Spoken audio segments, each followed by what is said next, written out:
Bienvenue sur la vidéo d'assurance de la qualité de Transparency. Le but de cette vidéo est de passer en revue le processus d'assurance de la qualité de Transparency qui est mis en place pour vous assurer que vous étiquetez efficacement et pour minimiser le risque d'erreur d'étiquetage. Dans cette vidéo, nous allons discuter des 4 étapes que vous effectuerez au cours du processus d'assurance qualité. La première étape consiste à s'assurer que vos produits sont bien inscrits à Transparency. Vous ne pourrez pas aller de l'avant avec d'autres étapes, y compris la génération de code si vos produits ne sont pas configurés correctement. La deuxième étape consiste à sélectionner votre méthode d'impression pour les codes Transparency.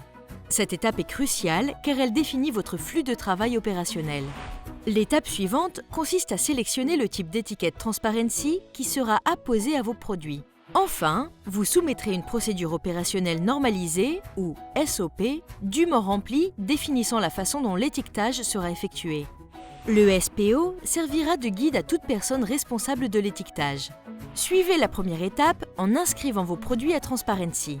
Votre contact Transparency vous fournira un modèle de configuration de produit, ou PCT, qui est utilisé pour saisir les détails spécifiques du produit requis pour l'inscription. Vous ne serez pas en mesure de générer des codes Transparency tant que ce formulaire n'est pas rempli et que vos produits n'ont pas été correctement configurés. Une fois vos produits configurés, vous les verrez s'afficher dans le portail Libre Service Transparency comme disponible pour la génération de codes. Pour en savoir plus sur le portail Libre Service Transparency, reportez-vous à la vidéo Impression des codes Transparency. Ensuite, vous déterminerez votre méthode d'impression du code de matrice Transparency 2D Data Matrix. Ceci est essentiel pour définir la façon dont vous standardiserez vos opérations. Il existe 2 méthodes d'impression. L'incorporation de Transparency dans votre illustration, autrement appelée Design In, ou l'impression des codes Transparency sur un autocollant ou une étiquette. Pour l'une ou l'autre des méthodes, vous pouvez travailler avec l'un de nos fournisseurs de services Transparency, imprimer en interne dans votre propre usine ou site, ou demander à un autre fournisseur d'imprimer les codes. La conception permet une expérience client intégrée, simplifie le flux de travail opérationnel et réduit les erreurs. Pour en savoir plus sur l'impression de vos codes Transparency, reportez-vous à la vidéo Impression des codes Transparency. Si vous choisissez d'appliquer des étiquettes, elles sont imprimées sous forme d'autocollants qui sont ensuite apposés sur vos produits. Vous devez choisir le type d'étiquette que vous allez imprimer afin d'avancer dans le processus Transparency. La sélection des étiquettes est importante car elle influe sur la façon dont les futures expéditions sont préparées pour les centres de distribution Amazon ou d'autres canaux. Les dimensions de votre emballage peuvent également influencer votre sélection d'étiquettes. Les étiquettes 1 et 2 doivent être appliquées en plus des codes que vous appliquez aujourd'hui, qu'il s'agisse d'un code barre GTIN ou d'un FNSKU. D'autres étiquettes, telles que les étiquettes 3 et 4, combinent le code barre GTIN ou FNSKU avec le code Transparency. Les étiquettes 3 et 4 sont bénéfiques en ce sens qu'elles simplifient le flux de travail en combinant 2 étiquettes en une seule.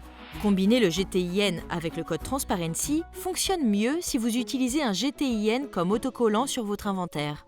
Pour les marques qui mettent actuellement une étiquette FNSKU distincte sur l'article et qui n'ont pas d'emballage de marque, l'étiquette 4 convient le mieux. Veuillez noter que chaque unité produite pour chaque ASIN inscrit ou GTIN doit avoir un code Transparency, quelle que soit l'étiquette et le canal de distribution que vous sélectionnez. La procédure opérationnelle normalisée, ou SOP, garantit que vous mettez en œuvre un processus cohérent pour étiqueter avec précision votre stock. Vous compléterez et soumettrez un SOP à votre contact Transparency. Vous pouvez afficher le SOP dans un emplacement facile d'accès pour d'autres utilisateurs, tels que le personnel du fabricant ou de l'entrepôt, à utiliser comme guide lors de l'étiquetage. Votre contact Transparency fournira un modèle SOP pour votre référence. Lors de la rédaction du SOP, vous définirez les responsabilités en spécifiant qui supervisera les opérations d'étiquetage. Vous définissez une date de validité estimée pour commencer l'étiquetage. Enfin, vous indiquerez votre type d'étiquette et inclurez une maquette numérique de l'unité étiquetée. Une maquette numérique est une image ou une conception graphique de l'emballage de votre produit indiquant où placer l'étiquette Transparency. Nous demandons une maquette par type d'emballage de produit. Par exemple, disons que vous vendez vos produits dans un sac en polyéthylène ou dans une boîte ondulée. Vous devez ensuite fournir 2 maquettes, une pour le sac en polyéthylène et une pour la boîte ondulée. La mock-up numérique est cruciale car votre équipe opérationnelle l'utilisera comme référence visuelle lors de l'apposition de l'étiquette Transparency sur le produit. Ceci résume la présentation de l'assurance qualité de Transparency. Prêt à commencer? Veuillez passer à la vidéo suivante et contacter votre contact Transparency pour toute question. Merci d'avoir vendu et expédié avec Amazon.